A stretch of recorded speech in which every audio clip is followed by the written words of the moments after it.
President Trump was in great spirits. It was high energy. He spoke for over 90 minutes without a teleprompter, and it was funny. It was engaging. It was impromptu. It was filled with gratitude to the donors and the supporters that are there, because all those donors they're entrepreneurs and risk takers and job creators. They're people that have built America, care about their kids and their grandkids. That's why they're all there.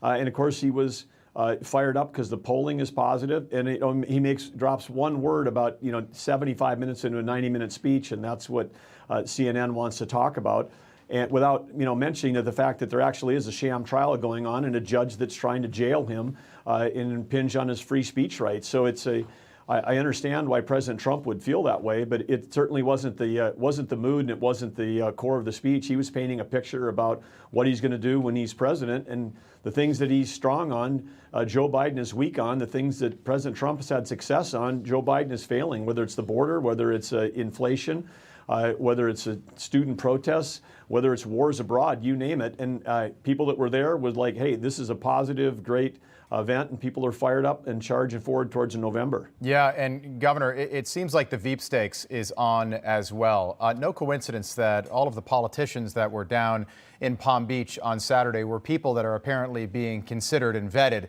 to run with Donald Trump in November. And apparently, Governor, despite what you told Jake Tapper early Sunday morning, you are now at the top of that list. How does that feel?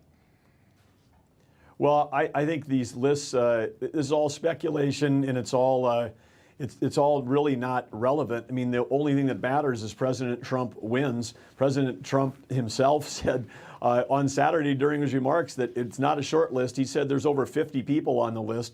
I think people should believe the guy that's going to be making the pick and not believe pundits. And so but that's not really an issue. I mean, everybody should be pulling together. We should all be united, because Joe Biden's policies, whether it's on energy, the economy, national security, he's going 180 degrees in the wrong direction. President Trump's going to turn it around and head the other way. And so whether people are going to be in the administration or not, everybody that cares about this country ought to be working hard to make sure that he gets elected. Governor, would you run with the former president if you were asked?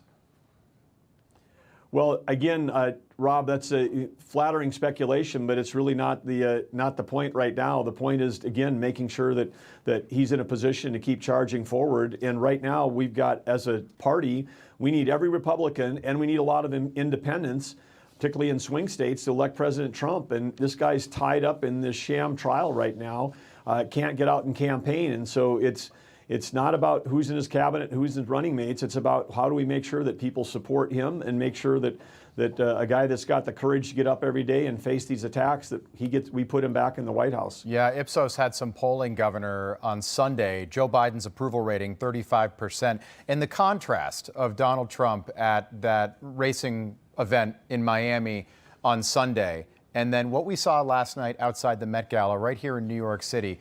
Take a look at this. So more than 1,000 protesters, anti-Israel protesters, vandalizing a World War I monument in Central Park, a Civil War statue, by the way, of a Union general. Don't forget the Union freed the slaves. They marched toward the Met Gala and then burned an American flag. Dozens were arrested. And this contrasted with Donald Trump showing up at that firehouse in Manhattan last week, and a construction site a few days before that. People chanting USA, USA. It seems to me the contrast is very apparent to the voters across this country. Well, it is apparent, because you can sum up President Trump's leadership in two words: America first.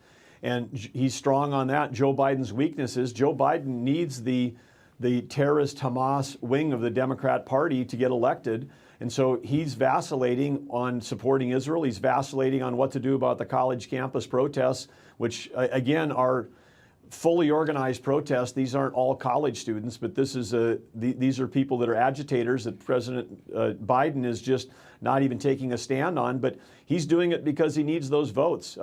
President Trump's very clear on whose side he's on, and he's fighting for Americans. And again, that's why if President Trump's elected, the price of gas in your tank and the price of food on your table are going to go down. Under Joe Biden, they're going up. And right now, another thing Joe Biden's got his hands on is driving up the price of electricity for every American.